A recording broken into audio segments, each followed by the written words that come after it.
Hi, this is Mark from LongIslandWatch.com, and you, yes, I'm talking to you, you did not win a prize despite what someone in the comments appearing to be me might tell you. I'm going to start all my videos off like this. It only takes a few seconds, hopefully saves somebody the trouble of getting scammed.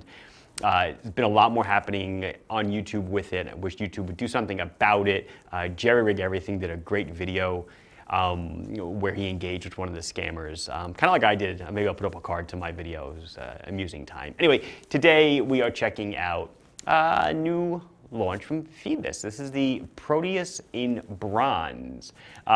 Bronze, very interesting kind of material, takes on a nice patina over time, kind of really unique to the wearer's environment, the wearer's body type, so everyone will kind of patina a little bit differently. So nifty, we'll check it out. 5 dial colors, 5 varieties. For my own wrist check, I'm sporting the Islander Seafoam Green. What can I say? Yes, more are coming. They will be here sometime, probably around summertime of 2023, so you see them again.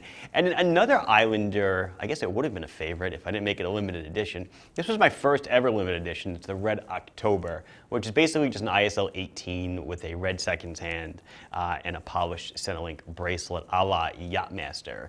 This was a 200-piece limited run. Released it pretty soon after the Islander lineup started, and it sold out very quickly. It will not come back. But you can make your own if you want one, just won't have the Red October case back. That's it. Let's check out the Phoibos watches. Okay, here we go. The Phoibos Proteus Bronze. So model number is PY046. They go from like A, B, C, A, B, C, D, and E. You'll figure it out when you look at the website. As I said, 5 of them. Pretty much all the same price, $375, except for the carbon fiber dial. This one's just a few bucks more. Interesting to note, they are limited to 100 pieces of each color, so 500 in total for this series. Let's see, anything else of important to note? No, that's it. So let's, I don't know, what should we pick up? The green, the salmon, I don't know, white. I think the green, because for some reason, bronze and green are just something that naturally go together. Maybe it's because the patina picks up, who knows. So as I mentioned, these are, see the lens of the camera? What a pain. These are bronze case watches, as I mentioned. They are, in particular, Cu SN8, Cu copper, SN tin 8, meaning 8%, roughly 8% tin and 92% copper. There's some phosphorus, as with alloying metals, there's always trace elements. But it's a fairly high quality bronze, so due to the high amount of tin, so it's not going to patina a ton, but it certainly will, as it is mostly copper. Patina is just another, I guess it's a nice way of saying oxidation or rust, if you will.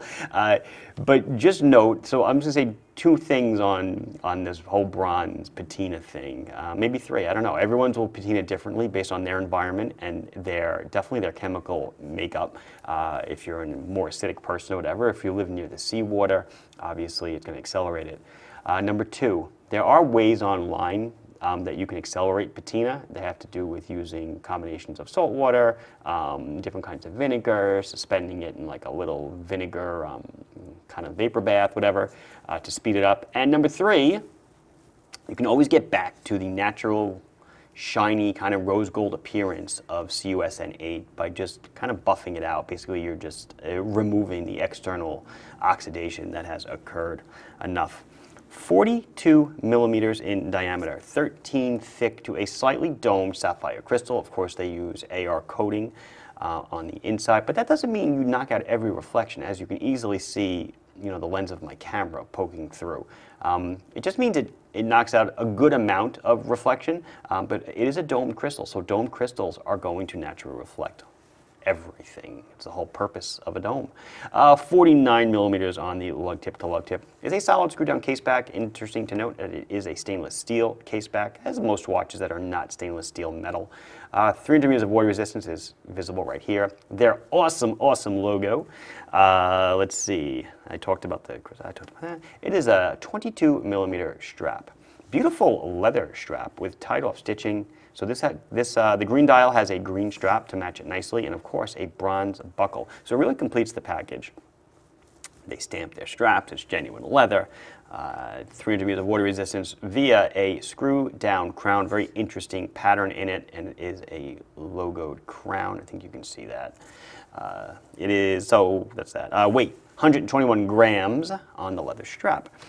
Seiko NH35 movement, so that's a hand winding hacking movement. Date at the 3 o'clock position. 40 hours of power reserve, 21,600 beats per hour, so that seconds hand is moving 6 times a second. Pull out the crown, set the time. Well, first, unwind the crown, unscrew it. You can wind the watch, pull it out, set the time, seconds hand stops. You can change the time. Pull it out one click, one click, and you can change the date. Interesting, the date is almost like a porthole. I think that's pretty cool. Pretty nifty. So let's come in on the dial a little bit more, and you can see the beautiful green color. In this case, which is definitely the chapter ring, is raised a little bit. You have applied indices and matching hands. The second hand is interestingly chosen as a lightning bolt.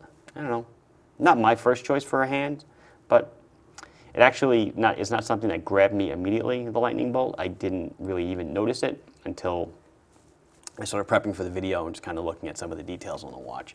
120 click unidirectional ratcheting bezel. It does have, obviously, not a loomed, did I get there? Not a loomed insert, but it does have a loom pip at the 12 o'clock position. There's not a lot to grab, which is why you saw me struggling a little bit. That's not a knock against the watch. If I wasn't wearing gloves, it really wouldn't be an issue, but gloves are slippery and it's not notched deep. So that's the green one. Let's go to the blue one. So it's just a deep, deep navy blue with a beautiful deep blue strap. Not deep blue the company, deep blue the color. Nice matching buckle, beautiful case. As I mentioned, this kind of this kind of bronze is a little more rose goldy in appearance than traditional bronze because of the high amount of tin. Again, obviously copper is the thing that oxidizes, not the tin. You know, tin is a component of solder, for example. You know, higher the tin content, you know, the whole Rojas thing, if you're into that. If you don't know what it is, don't worry about it. Salmon is an interesting color because it matches the dial. Excuse me, it matches the case. I thought that was really, really nifty. Kind of a bold move, Cotton. I think I'm not sure I would have chosen, you know, if it was me designing the watch, I don't think I would have chosen a dial color that matched the case. I really like it. It was a really good call on their part. It all just blends so well. And again, when the whole case takes on that patina or whatever, it'll look even more nifty or cooler. Beautiful brown strap. We'll flip it over. Remember, each one of these is limited to 100 pieces per color. So I'm just looking at the number. Yeah, it's a pretty low number. This one's like, I don't know, 4 or 9. I can't see. These eyeballs are going. Let's go to white. It's like a sandy white. Just like they all have, all the dials have a little bit of texture to them. I'll come up on it a little bit more. The chapter ring on the outside is done in a little bit of a contrasting yellow. You'll see the loom, of course. Phoibos does amazing loom. So you'll see the loom in a second on the hands and the markers, but it looks good, right? So that's the white one. This comes in a brown strap. Again, all of these were $375, except for the last one. I think it's like $380. It's not much of a difference. But that's due just to the carbon fiber dial. So if you let me comment on it, you can see the striations in the dial. That's due to the carbon fiber material, totally random in which way they appear. It's pretty nifty looking. I guess it's a little more interesting than just a straight black dial, maybe like a black sand dial. So it adds a little more to it, and that is again on a brown strap. I don't know if I need to do all 5, because I don't know if the loom is different on any of them. I don't think it is. If it's not, I will just do one of them. So let's see. So we are going to do 2 different loom shots. I'll show you which ones these are. You have BGW9 on the pip, the hand, the markers, and C3 on the chapter ring on 2 of them. And then on the other 3, you have what appears to me to be C3 everywhere. No, actually, no, that's not true. BGW9 is on the chapter ring. So I'm going to arrange them shows that the 3 with C3 are on the left and the 2 with BGW9 are on the right. Not only can I not see, losing my mind as well. These 3 on the right, and it's obvious once you kind of get the trick. These 3 on the right are BGW9 on the hands and markers, C3 on the chapter ring. These 2 are C3 on the hands and markers, BGW9 on the chapter ring. You can tell because the chapter rings on this are yellow, and C3 generally in daylight is a yellowish color, whereas BGW9 in the daylight is a whitish color. Let's try one of them on. So here you go. Here's that blue case, blue dial and blue strap, 42 millimeters, 49 on the lug tip to lug tip. It does fit me cozily. I do enjoy it. I do not own a bronze watch. Maybe I should. I don't know. It looks really cool. I do not live near the water, so I guess it would patina in its own natural way. But it does looks really sweet. My wrist, for reference, is about 6.5 to 6 3/4.